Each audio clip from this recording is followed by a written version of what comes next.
I'm reading Chapter 9 of At the Bangles House. A choice must be made.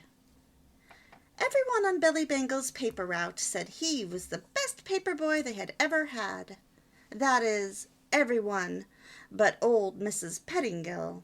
She was so crabby that the boys and girls made up sing-songy rhymes about her. Old Crab Apple Pettingill, always as sour as a little old pill. Nothing ever pleased her, so no one, not even the folks at the newspaper office, paid any attention when she telephoned a complaint. The one who answered the telephone usually covered up the mouthpiece and in disgust said, "It's sour Mrs. Pettingill calling again." Everyone felt sorry for Billy because she was on his route. But even Mrs. Pettingill couldn't find too much fault with Billy. He delivered her paper on time, and it was in good condition. He didn't whiz by on a bike and hurl the paper toward the house, hoping it actually would land on the porch. Some of the paper boys did that. They never knew whether the papers landed on the porch or under it, and some of them didn't seem to care. Billy Bangle did care. He was proud of his record as a good paper boy. He had been working for 2 years to make a good record. Every 2 years the Record Herald office took in one of their paper boys from the route and gave him a good job right in the big concern. Every paper boy wanted that job. Before the boy was put on this good job in the newspaper plant, he had a trip to the big city where he could see how a big city newspaper was printed, as well as stay in a nice hotel and see many interesting things. Billy had a good chance of being the boy chosen this year. That's why it was hard for the people in the office of the Record Herald to understand why they were receiving calls. "My paper was all wet when I picked it up this evening. Billy must have thrown it on the edge of the porch." Or, "I couldn't find my paper anywhere. Billy must not have delivered one." Billy got 2 slips from the office of the Record Herald telling him about these calls, but he didn't pay any attention.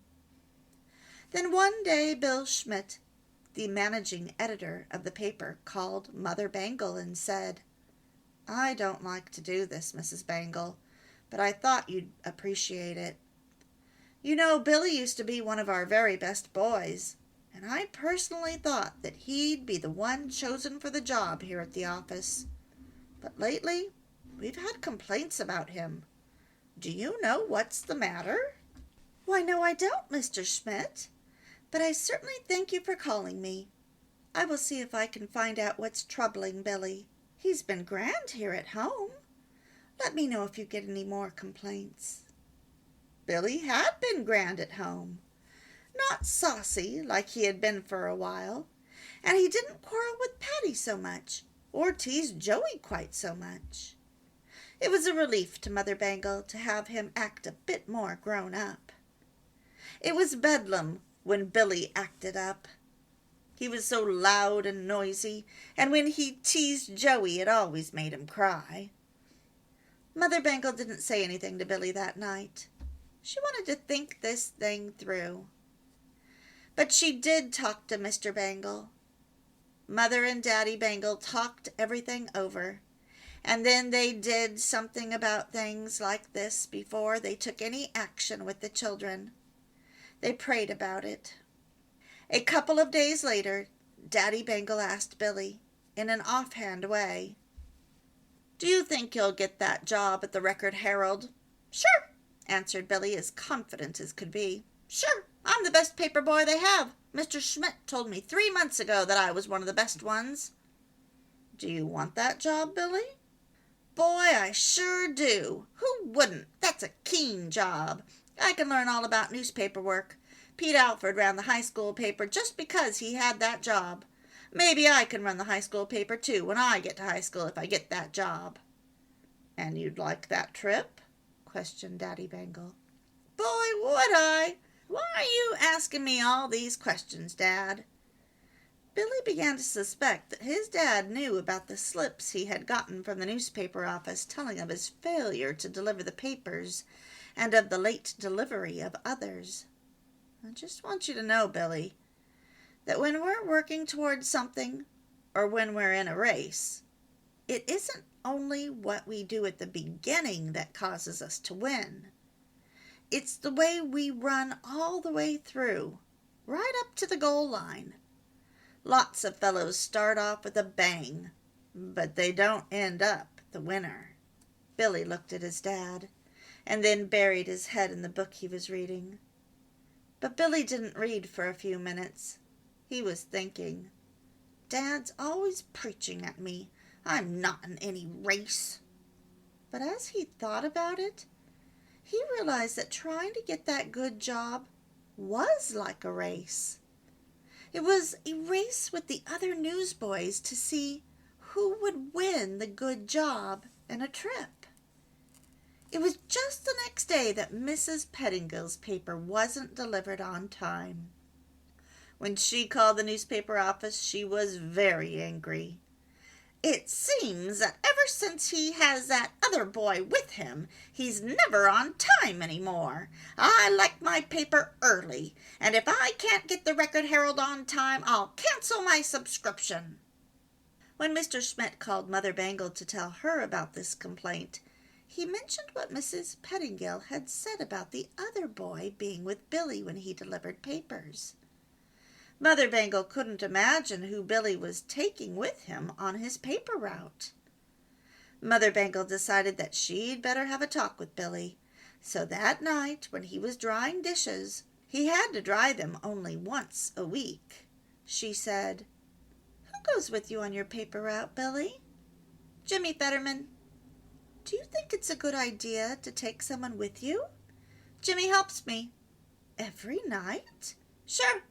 Goes faster that way, and then we don't miss super—" And Billy stopped dead in the middle of a sentence and looked guilty.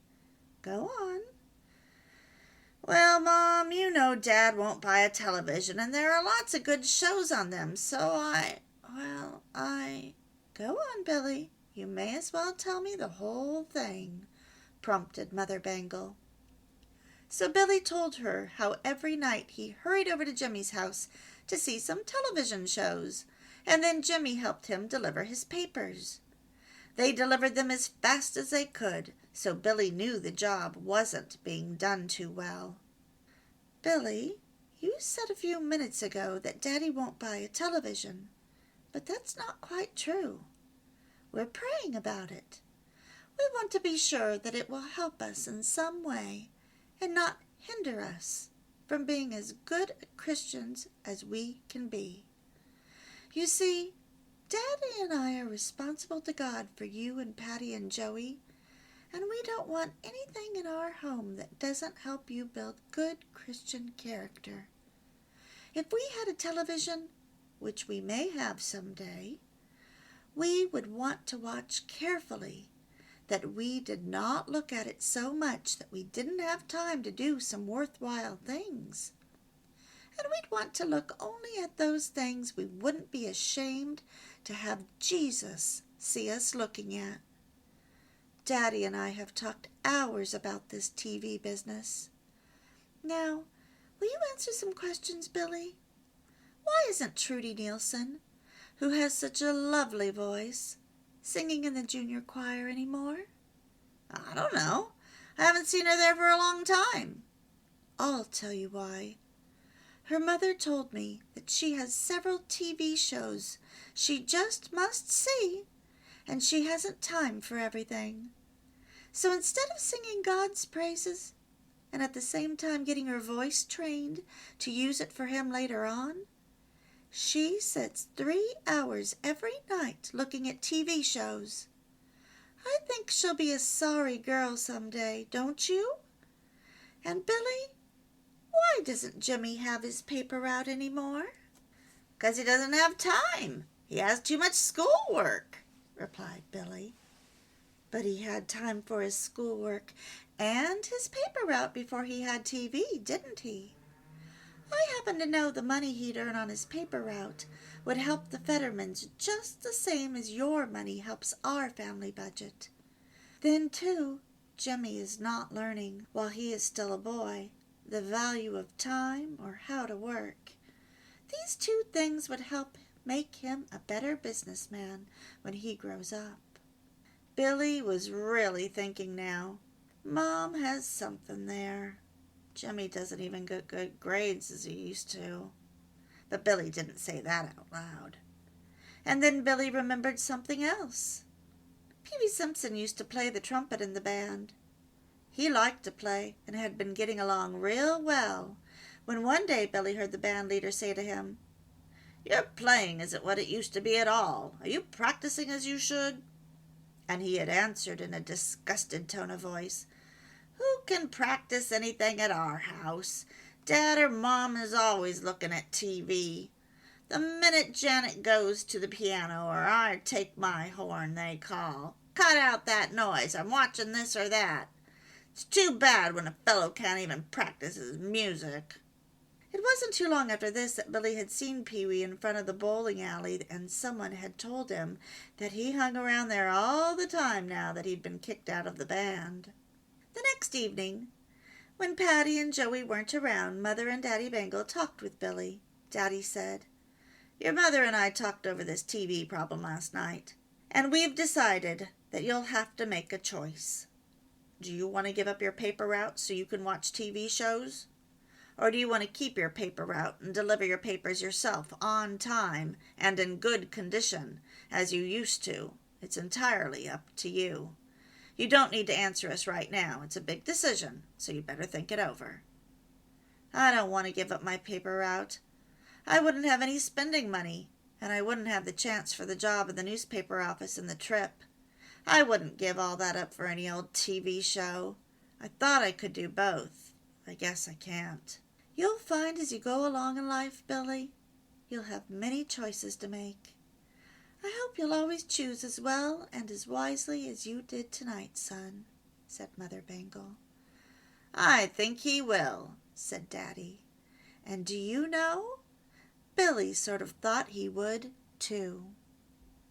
Be sure to listen to Chapter 10, the final chapter.